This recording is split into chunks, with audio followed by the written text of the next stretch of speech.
अस्सलाम वालेकुम। आज मैं यहाँ पे आया हूँ लंदन में। एक जगह है वेटलैंड सेंटर के नाम से, और यहाँ पे आने का पर्पज़ ये है कि मैं आपको दिखा सकूँ कि कैसे यहाँ पे ये लोग काम कर रहे हैं on the conservation project. Conservation को आसान अल्फाज में आप समझें कि किसी चीज़ को ज़ाया होने से कैसे बचाया जा सकता है, और पूरी दुनिया में कंजर्वेशन प्रोजेक्ट्स हैं वो इस वक्त टॉप एजेंडा है। जिस तरह नेचुरल रिसोर्सेज ख़त्म हो रहे हैं, जो मॉडर्न इकोनॉमीज़ हैं वो इन प्रोजेक्ट्स पे काम कर रही हैं। तो ये एक प्रोजेक्ट है उनमें से जो मैं आपको आज दिखाऊंगा। ये वेटलैंड सेंटर जो है ये WWT के अंदर आता है। WWT से बनता है wild foul and wetland trust, और इनका काम है कि ये जो पूरे UK में इस तरह की जो खुली ज़मीनें या प्रॉपर्टीज़ हैं वहाँ पे जाके ये जो वेटलैंड्स यानी कि आबी बर्ड्स पे स्पेसिफ़िकली ये लोग फोकस करते हैं, जिसमें डक्स हैं, फाउल्स हैं, और भी बगले हैं, जिस तरह के इनके यहाँ और बहुत सारी स्पीशीज़ हैं। तो उनकी नस्ल कशी ना हो और उनको एक सेफ़ नेचुरल हैबिटेट दिया जाए। ये लोग जाते हैं, ऐसी जगह ढूंढते हैं और उनको फिर ये डेवलप करते हैं। तो ये जो जगह है ये अभी मैं इसकी एंट्रेंस में हूँ, मैं आपको अंदर से दिखाऊंगा ये। तो ये विक्टोरियन रिजर्वायर्स है जिनको इन्होंने हायर किया 2000 में गालबन, और ये 100 एकर्स से ज़्यादा का रकबा है अंदर टोटल।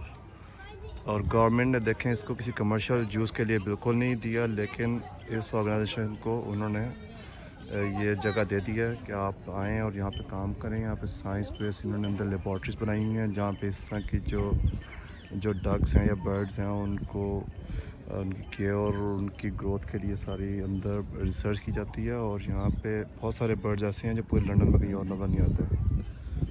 मैं आपको अंदर से भी दिखाता हूँ, ये बहुत ज़बरदस्त जगह है जी। मैं अंदर आ गया हूँ, यहाँ से टिकट मैंने ले लिया। अडल्ट टिकट एक बंदे का तकरीबन 15 पाउंड का है स्टूडेंट्स के लिए, और कम उम्र लोगों के लिए, बच्चों के लिए कुछ डिस्काउंट्स वगैरह भी हैं। अगर फैमिली के साथ हैं तो तब भी स्पेशल टिकट्स वगैरह अवेलेबल हैं फैमिली के लिए। तो बहुत ही अच्छी जगह है, और मैं ये दिखाता हूँ। उन्होंने ये हट्स ही बनाई हुई है। एक तो ये देखना यहाँ पे इंफॉर्मेशन वगैरह के तौर पे यहाँ पे इस तरह की चीज़ें बहुत की होती हैं हर जगह पे, कि आप आएँ आपको सारे इवेंट्स वगैरह पता चल जाते हैं। और ये देखेंगे मैप यहाँ लगाया हुआ है। तो ये जो आपको नीला नीला नज़र आ रहा है ये सब पानी के रिजर्वायर्स हैं, और ये ऐसा ही है। ये अंदर से मैं भी आपको दिखाऊंगा।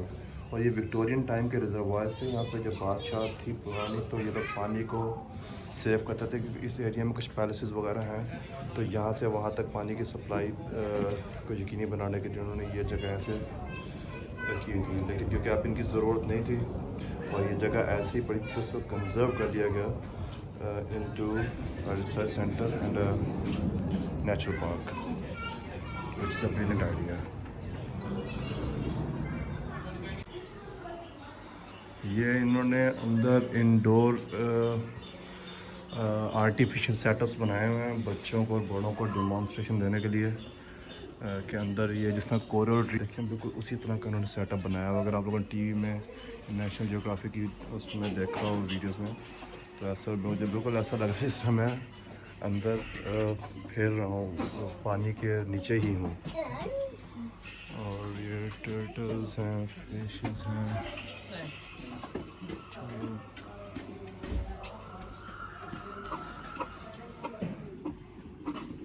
सब आर्टिफिशियल है। अंदर जो फिशेस वगैरह सब निकली हैं ये साउंड्स भी निकाल रहे हैं यहाँ पे, just to give you a real feel.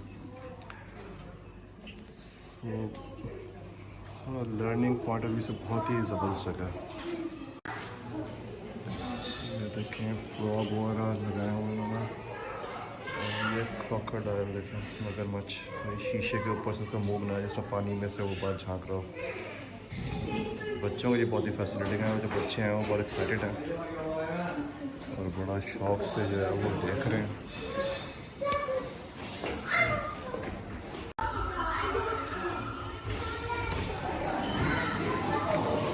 और ऊपर हॉल है,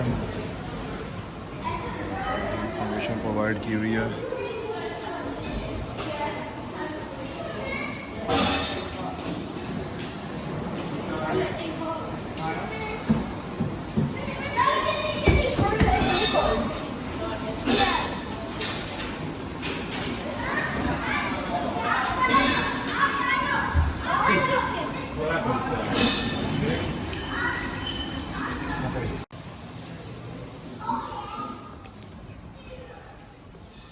ये बिल्डिंग से बाहर, वहाँ से मैंने वीडियो स्टार्ट किया था,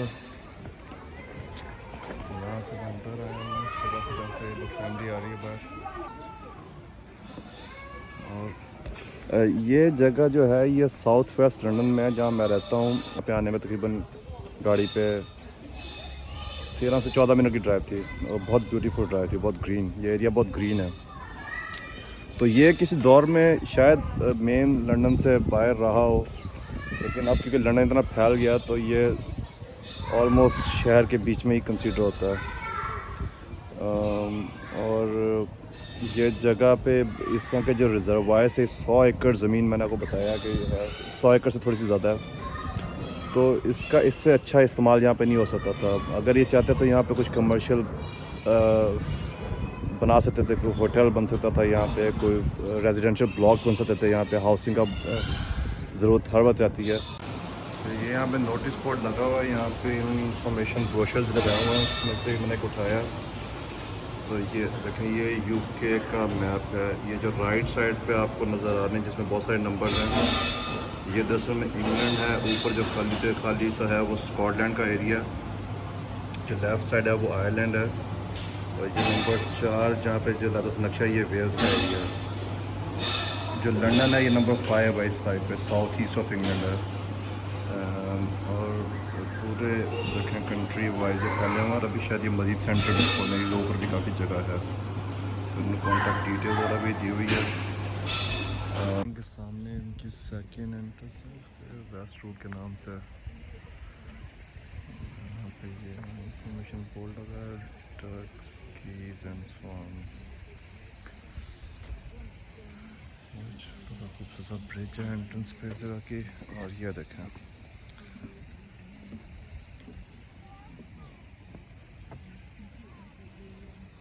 उन्होंने मुझे बार बताया कि बहुत सारी यहाँ पे ऐसी स्पीशीज़ हैं डक्स की, कीज की और स्वान्स की, के जो आपको बाहर लंदन में। और मैंने वाकई ये वाली मतलब देखें, कलर देखें, अब कैमरे में इतना पता नहीं चला, लेकिन बहुत खूबसूरत। मैंने ये वाली टाइप नहीं बाहर देखी। हालांकि जहाँ मैं रहता हूँ वहाँ पे बहुत बड़ा वाटर एरिया है, और वहाँ पे भी काफ़ी डक्स वगैरह होती हैं, लेकिन इनमें से कुछ डक्स हैं जो ये वाली तो मैंने ख़ास तौर को भी नहीं देखी फॉर श्योर। इंफॉर्मेटिव टूर्स हो रहे हैं यहाँ पे।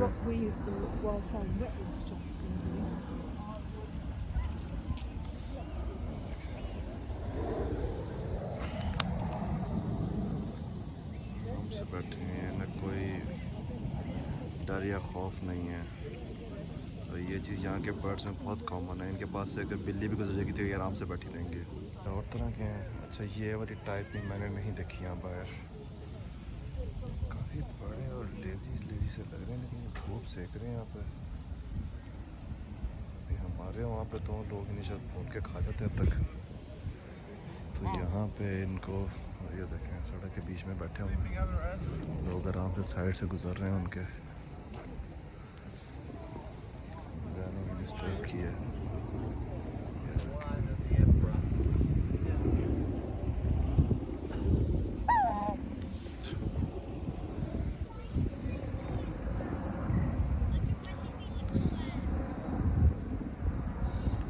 अभी मैं इनके वो देख रहा था कि ये वेटलैंड्स वगैरह जो वो कहते हैं कि इनकी बहुत सारी किस्में हैं।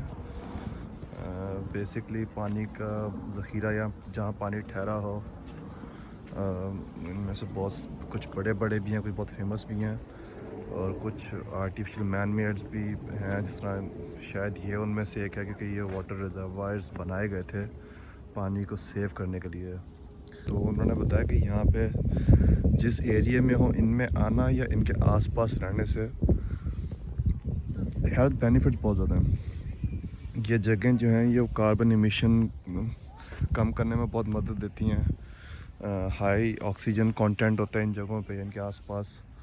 और यहाँ पे आके मतलब यहाँ का एनवायरनमेंट देख के जो स्ट्रेस लेवल है उसमें बहुत तेज़ी से कमी होती है। जो बीमार लोग हों या जो on the road to recovery हों या इस तरह की इलनेस से रिलेटेड हो जिसमें स्ट्रेस फैक्टर हो, जो कि बहुत कॉमन है अब, तो वो लोग साइंस बेस्ड रिसर्च इनके पास रिजल्ट्स हैं कि वो जल्दी रिकवर करते हैं ऐसी जगहों पे। अगर आप लोगों को यहाँ पे लंदन आने का मौका मिले, इंग्लैंड में आने का मौका मिले, तो आप ज़रूर चेक करें वेटलैंड्स को। ये करीबन 10 या 12 सेंटर है पूरे यूके में। तो यहाँ पे ये एडवांटेज बहुत ज़्यादा लोगों को, रहने वालों को, कि शहर के बीचों बीच इस तरह की बहुत सी अट्रैक्शन हैं जहाँ पे वो बच्चों को ला सकते हैं हॉलीडेज़ के दौरान या वीकेंड्स पे। और ये पूरे दिन का पैकेज है। यहाँ पे लोग सुबह आते हैं, एक साइड देखते हैं, थोड़ा इंडोर खेलते हैं और उसके बाद कुछ खाते पीते हैं अभी यहाँ। उसके बाद थोड़ा निकलते हैं, घूमते हैं, एक और साइड कवर करते हैं, फिर ब्रेक लेने के लिए। Thank you very much, thank you, appreciate, cheers. उसके बाद कॉफ़ी ब्रेक कर लेते हैं। तो यहाँ पे मतलब पूरे दिन का ही इन्होंने इस हिसाब से बनाया। और जिस तरह मैंने बताया 100 एकड़ ज़मीन है, हर तरफ नज़र आ रहा है आपको दूर दूर तक। तो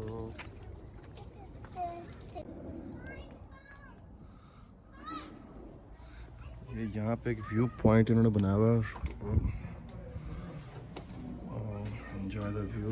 ये एक वुडन हट सी है और यहाँ से देखें ये सारा ग्लास लगा हुआ है, यहाँ से बच्चे बाहर नहीं जा सकते। यहाँ पे टीवी पे डॉक्यूमेंट्री भी चल रही है, यहाँ बच्चों को आइडिया बनाया हुआ कलरफुल सा, वो बैठ के देख सकते हैं। यहाँ पे वाइल्ड लाइफ कैमरास, ये देखें ज़बरदस्त नए व्यूज़ बनाए हुए हैं, विंडो से आपको नज़र आ रहे हैं यहाँ पे।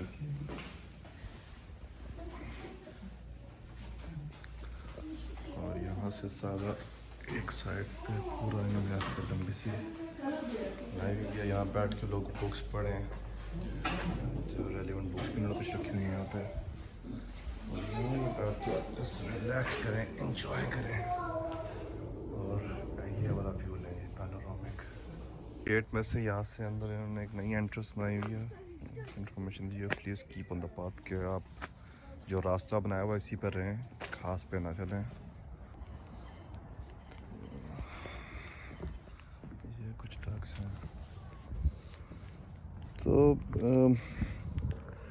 यहाँ पे जितने भी एक दो जो लोग और विजिटर्स भी आए हुए हैं, काफ़ी लोग बहुत बड़े बड़े कैमरास भी लेकर आए हुए हैं यहाँ पे। तो मैंने उनसे पूछा, उन्होंने कहा कि हम मेंबर्स हैं और हम यहाँ पे अक्सर आते हैं मतलब। तो मैंने उनसे पूछा कि अक्सर मतलब एक ही जगह बार बार आप क्यों आते हैं? उन्होंने कहा कि जब भी हम आते हैं हमें कोई ना कोई नई स्पीशीज़ देखने को मिल जाती है, क्योंकि यहाँ पे थाउजेंड्स ऑफ टाइप की ये हैं, डक्स और गूज और बगले और मुर्गाबियाँ और all this kind of things. तो उन्होंने कहा कि हम जब भी आते हैं हमें कुछ ना कुछ नया मिल जाता है और हमें वाइल्ड फोटोग्राफी का शौक़ है, तो हम यहाँ पर आते हैं, कैमरा के बैठते हैं, पूरा दिन लगाते हैं। तो it's all paid off in the end कि if you find something new. तो लोगों ने मेंबरशिप ले रखी हैं और ये वर्थ भी करता है, मतलब यहाँ पे आके बहुत अच्छा फील हो रहा है।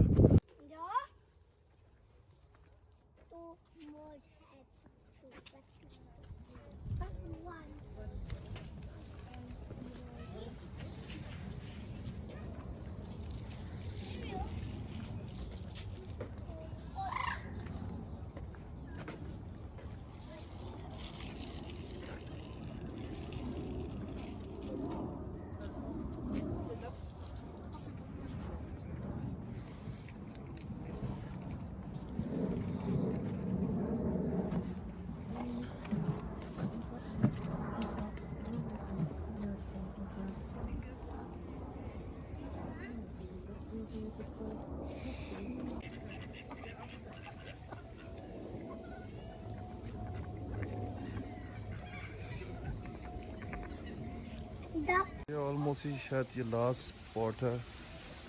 ऑथर्स बड़े नहीं है, कुछ चूहों की गति से सामान इस्तेमाल करते हैं। यहाँ पे सबसे ज़्यादा रश है, must be a popular site.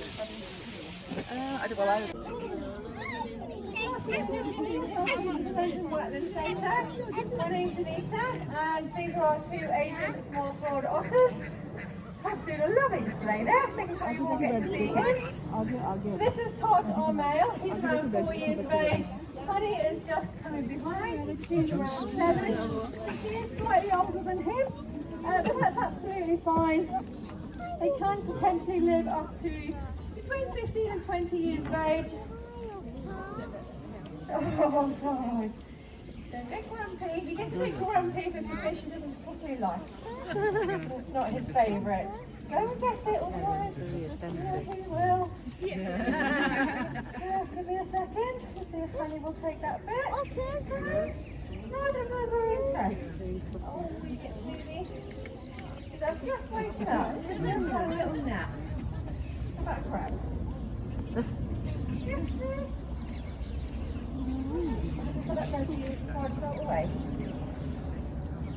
Sorry, I just wanted to settle them first to see whether or not they were interested. So we feed our otters 4 times a day. This is their 3rd meal. They have breakfast around 8 in the morning. But this morning they were a little bit confused with the clock change. They were like, they were late feeding us. They were a bit impatient this morning. They have another meal at 11 and again at this one and again at 4. That might sound like quite a lot of food, but they have little and often throughout the day from their toilet area, and they always go in the same spot. And our otters have a routine where Honey will go to the toilet first. Oh, they're not even using it, never mind. Honey will go to the toilet first, Todd will then wait till she's finished, he will then go to the toilet on top, and then he does a funny little dance where he kind of like stamps his feet and then he swishes his bottom, swishes his tail, and he has a little wee, he urinates and he scent marks the whole area. And it's his job, he's a boy otter, his job is to scent mark and let everyone know that this is their territory, this is their home. In the wild, they'd actually use their latrine area as a signpost for other otters that came along. They'd be able to sniff their spraint or their feces and be able to tell whether or not it was a boy otter, a girl otter, whether or not it was a female that was maybe ready to breed, or a male otter that it needs to avoid. But their spraint, their feces contains a lot of information. I've still only got the same fish. Right, let's try again. So when they look at me like that, that means that's an indication that they want food. But just like us, they have their favourites that they really enjoy. And then others they're like, they'll eat it if there's nothing else. And as you can see, they turn their nose up like that. I don't have anything else, Honey. He's looking at me as if I can change it. I can't. As you may have noticed, we do have an extra guest in here. So this is Bob the heron. It's just the name we've given him. He is a completely wild heron. It's a very clever one, and a very, well, a little bit clever or lazy, I'm not entirely sure. But he's realised that if he waits patiently, there's a very good chance he might be able to steal some of the leftovers that the otters have left behind. We'll throw some of that food over there. See if they're interested in the crab pools. They do quite like the crab sometimes. Well, we can look at the Have a full one instead. Why? So fish makes up about 80% of their diet, but they would eat lots of other things as well. So in the wild, they eat small birds, small rodents, frogs, lizards, small snakes. They'll eat things, invertebrates in the water, invertebrates on land. So they'll dig and forage for things. They'll even catch things like butterflies, moths, dragonflies. Literally anything they can catch and kill, they will eat. So they're very adaptable, they're very flexible. They're very resourceful as well. So they'll eat whatever's basically readily available. There's some food. We try and replicate that diet here. So we give them a variety of different fish. Things like trout, roach, tilapia are the main staple of their diet. Very lazy, I'm afraid. You can tell by her waistline, she's a bit slightly rotund, but she is not as active as Todd. Todd, on the other hand, he's a very busy otter. He's always on the go. Lots of running around. Have the crab.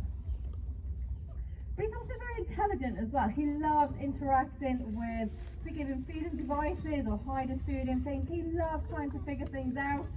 We do training with him every morning, and he absolutely adores it. When he looks at you like, do I really have to do that?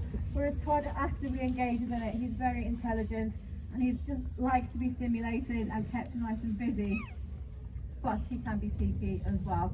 So he's got those very sharp teeth and very powerful jaws, and he can be a little bit nippy at times. So that's why, again, I like to know where he is at all times. So this particular species of otter, these are Asian small-clawed otters. It's the world's smallest species of otter. There are 13 different species found throughout the world, ranging from these little guys all the way up to the giant otter. They come from South America. And to give you an idea of size difference between the species, oh honey.